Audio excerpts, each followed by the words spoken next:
have been elected to speak today, and I just want to thank you all so much for coming. I haven't seen a lot of you in a very long time. You all look fabulous.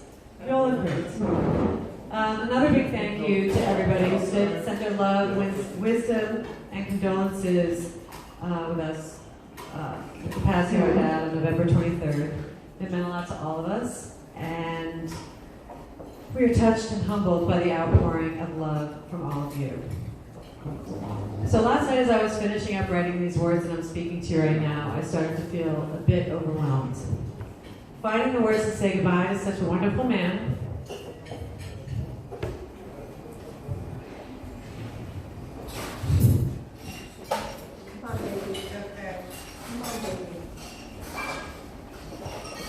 maybe the hardest thing I've ever had to do. There are so many beautiful memories to choose from, but sharing all of them would take hours, so I am going to try and keep this short. We're here today to celebrate the life of my father, Leonard Schweizer, otherwise known to many as Lenny or Len.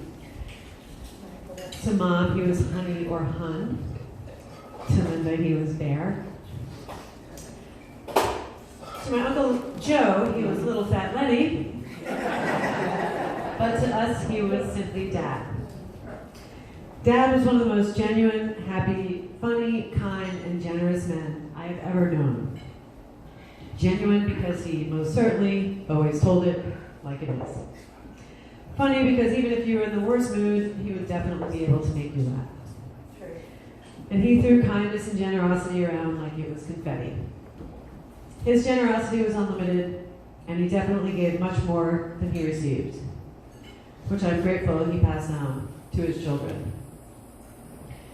A perfectionist by nature and meticulous, even when doing something like mowing the lawn. I'm sorry. He took great pride in everything he did, especially his work. He was an artist that brought things back to life and looking new again. I think that he's probably worked on almost everyone's car in this room at some point or another. If it didn't look perfect, it wasn't right. I take after him in this way to a fault. I blame it on OCD now, but after I outgrew shoving all of my clothes under my bed as a kid, I finally became that neat freak that he so desperately wanted me to be. I now take great pride in keeping my home very clean and think of him every time I vacuum. Thanks to my sister, I remember a time when instead of actually vacuuming, I would drag my foot across the floor, back and forth to make the marks in the carpet to make it look as if I had vacuumed. He and my mother would both say, "You kids try harder to get out of work than actually just doing the work." And after about the 100th time of hearing this, I finally realized that they were right. I am sort of a slow learner. It would have taken less time to actually vacuum, and from that point on, I adopted the slogan from Nike to just do it. This was one of many lessons Dad taught us, and that is a very long list. Again, slow learner. When I knew that I would be speaking today, I talked to a friend of mine whose father had passed away last year, and she had to speak at his funeral. Her first question to me was, "What's the first thing you think about when you think of your dad? What do you picture?" And without hesitation, I said, "A pelican." And with this, she laughed hysterically, and the coffee she was sipping on came right out of her nose. She said, "Why the hell did you say he reminded you of a pelican?" And I said, "Well, I recited something that he would say whenever we were near the water. A wonderful bird is a pelican. His beak can hold more than his belly can. He can hold in his beak enough food for a week, but I don't know how the hell he can."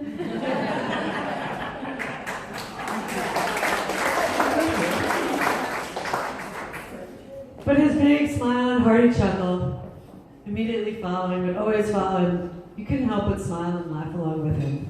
I think everyone here who has heard the same dad jokes for years can understand this joy. He always had jokes up his sleeve. Some I only heard a few times, but others you'd hear over and over and over again, which I actually loved. And over. He had an amazing sense of humor, as all of you definitely know. But combined with that smile and signature chuckle, he was truly one of a kind. People have asked me over the years why I never married, and Yvonne certainly gets this question as well. And I think when you have a dad like ours, you're always subconsciously looking for a man who has the same qualities as he did, and that is a pretty tall order. But we have not given up hope yet. I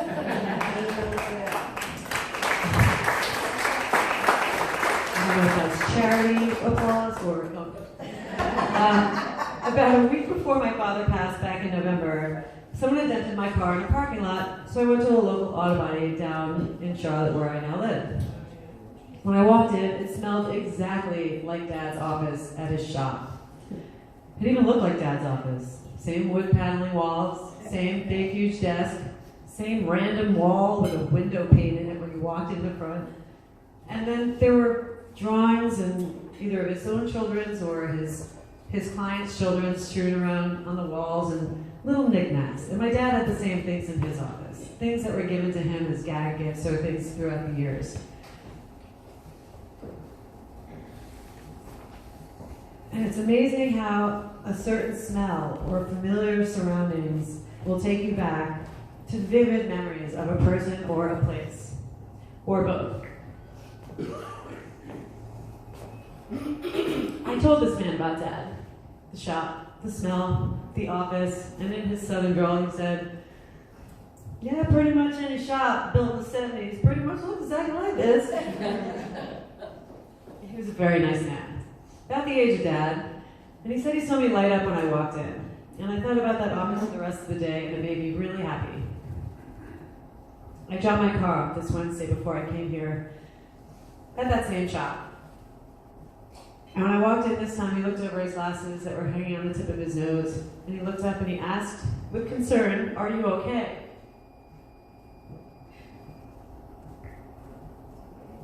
That familiar smell now made me very sad, and he saw that. I told him that Dad had passed, and he gave me the biggest hug I'd had in quite some time. He went on to assure me that there was a special place in heaven for him. A perfectly clean shop, all the newest tools you could possibly imagine, and a place to tinker all day. And thinking of Dad there put a big, huge smile on my face once again. And man, I definitely hope that that's true. Dad was a great father, husband, brother, cousin, uncle, son, and to most of you, a friend. He will be missed dearly. And to you, Dad, your love, your patience, your understanding, your wisdom, and your amazing sense of humor will live on inside us forever. You have given us gifts that are more precious than anything in this world. Goodbye, Dad. You will always live on in our hearts.